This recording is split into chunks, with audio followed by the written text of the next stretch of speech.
Hi there! So today I'm talking about the tuberculosis miasm, and it's probably the one I'm most familiar with because I had a ton of tuberculosis.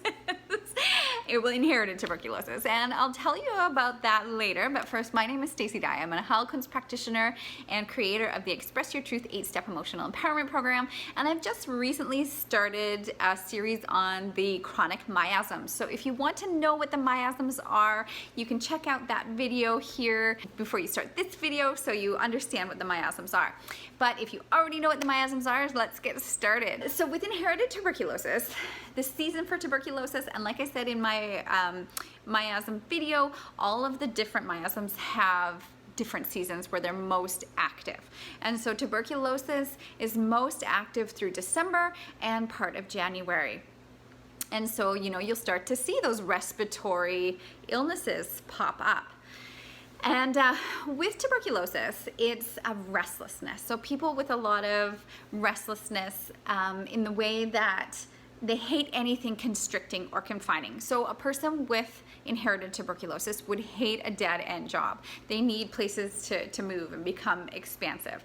And so you can see this restlessness manifest in a person with a lot of inherited tuberculosis through wanting to travel a lot. So usually they love to travel.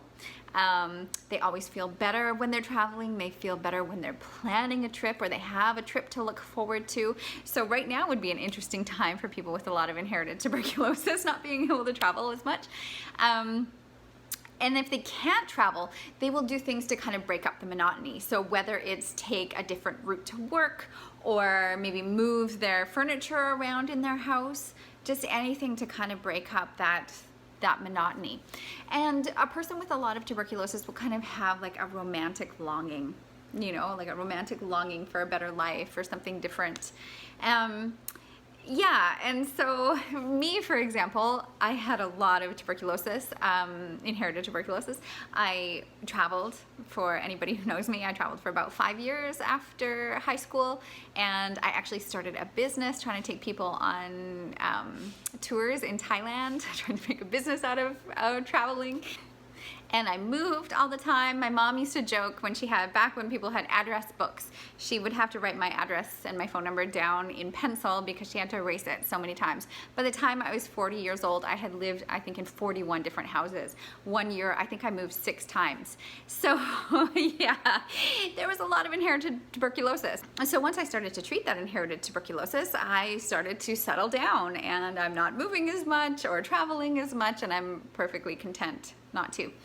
And the physical things with tuberculosis obviously are lung issues. So, anyone with a family history of pneumonia, chronic bronchitis, asthma, those types of things are the big things with tuberculosis. But there's other, interesting things like a certain type of eczema, air hunger, like when you feel like you can't get enough air.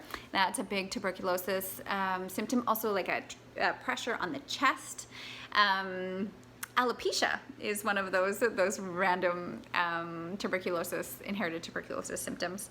And yeah, so that's tuberculosis in a nutshell. I would love to hear from you if you have any experience with tuberculosis or you relate to this at all.